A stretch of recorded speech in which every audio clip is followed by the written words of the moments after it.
नाश्ता अब विज्ञान बन गया है जिसमें एक एक ग्राम तक का ख्याल रखा जा रहा है। हेनिंग श्नूअर को डायबिटीज है और वो खाने में कड़े परहेज से अपना ब्लड शुगर लेवल नियंत्रित रखने की कोशिश करते हैं। दलिया बढ़िया है क्योंकि इससे खून में शुगर तेजी से नहीं बढ़ता, बल्कि ये शुगर घटाता है। श्नूअर बहुत अनुशासित हैं, फिर भी वो नियमित तौर पर ब्लड टेस्ट करके सुनिश्चित करते हैं कि सब ठीक है। श्नूअर को करीब 2 साल पहले डायबिटीज का पता चला। अगर सिर्फ उन्हें ही फैसला लेना होता तो शायद वो डॉक्टर के पास जाते ही नहीं। किसी और के कहने पर वो डॉक्टर के पास गए।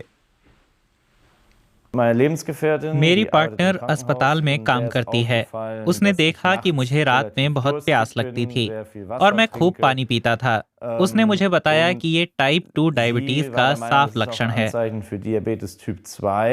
और श्नूअर की पार्टनर सही थीं। उनका ब्लड शुगर लेवल बहुत ज्यादा था। टाइप 2 डायबिटीज को अक्सर बुजुर्गों से जोड़कर देखा जाता है, लेकिन ये किसी भी उम्र में हो सकती है। श्नूअर तो अभी 40 के भी नहीं हुए हैं। टाइप 2 डायबिटीज में खासकर तत्काल कोई लक्षण नहीं दिखते। आप ध्यान भी नहीं देते कि ब्लड शुगर हाई है। लेकिन इसके गंभीर नतीजे हो सकते हैं। इससे दिल का दौरा पड़ सकता है, इंसान अंधा हो सकता है और जख्म जल्दी ठीक नहीं होते। श्नूअर जैसे और भी बहुत सारे पुरुष हैं। कोई दिक्कत होने पर वे डॉक्टर के पास जाते हैं, लेकिन यूं ही चेकअप नहीं कराते। मेरे ख्याल से युवाओं में तो खासकर ऐसा ही है। अगर आप बीमार नहीं हैं तो डॉक्टर के पास क्यों जाएंगे? मुझे लगता है बहुत सारे लोग ऐसे ही हैं। अगर मुझे लक्षण नहीं दिख रहे हैं तो मैं डॉक्टर के पास क्यों जाऊंगा? आंद्रेयास मासियोन को तो डॉक्टर के पास जाते जाते बहुत देर हो गई। 7 साल पहले उनके डॉक्टर ने उन्हें कोलोनोस्कोपी कराने को कहा और नतीजा हताश करने वाला था। पेट का कैंसर, ये शब्द ही डरावना और सदमा देने वाला था, खासकर तब जब मुझे कोई दर्द नहीं हुआ।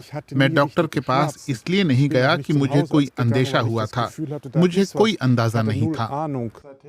डॉक्टर पेटर उइबेल को कोलोनोस्कोपी के दौरान ट्यूमर का पता चला। ये लगभग 9 सेंटीमीटर बड़ा हो गया था।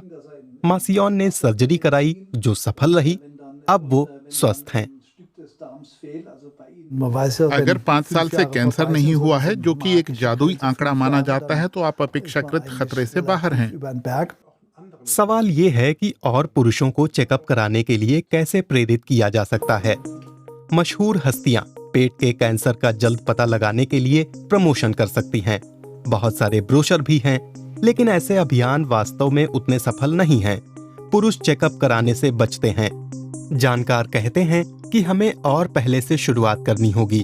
बच्चों और किशोरों को जागरूक करना होगा। मेरे ख्याल से परिवार में पिताओं का अपने बच्चों के साथ अस्पताल जाना महत्वपूर्ण है, ताकि उनके बेटे देख सकें कि उनके पिता भी अपनी सेहत का ध्यान रख रहे हैं। ये अहम है। 7 साल पहले जब मासियोन की कैंसर सर्जरी हुई तो वो उसके कुछ हफ्ते बाद ही काम पर लौट आए। वो बच्चों के एक्टिविटी सेंटर पर काम करते हैं। उन्हें खुशी है कि उन्होंने समय रहते चेकअप करा लिया और दूसरे पुरुषों के लिए उनका संदेश साफ है। मैं कहूंगा कि अपने कंफर्ट जोन से बाहर निकलकर इसे कर ही डालिए। मन बहुत सारे बहाने बनाएगा, वक्त नहीं है, ऐसा है, वैसा है, ऐसा भी हो सकता है, लेकिन ये बात अपने बारे में है। मैं इसीलिए बच पाया क्योंकि मैंने कदम उठाया। मैं बहुत शुक्रगुजार हूँ और मैं सबसे इसे आगे बढ़ाने को कहता हूँ। इसे कर ही डालिए, टालिए मत। आप भले जवान हों, लेकिन समय समय पर डॉक्टर से मिलते रहिए ताकि भविष्य में तकलीफें ना हों।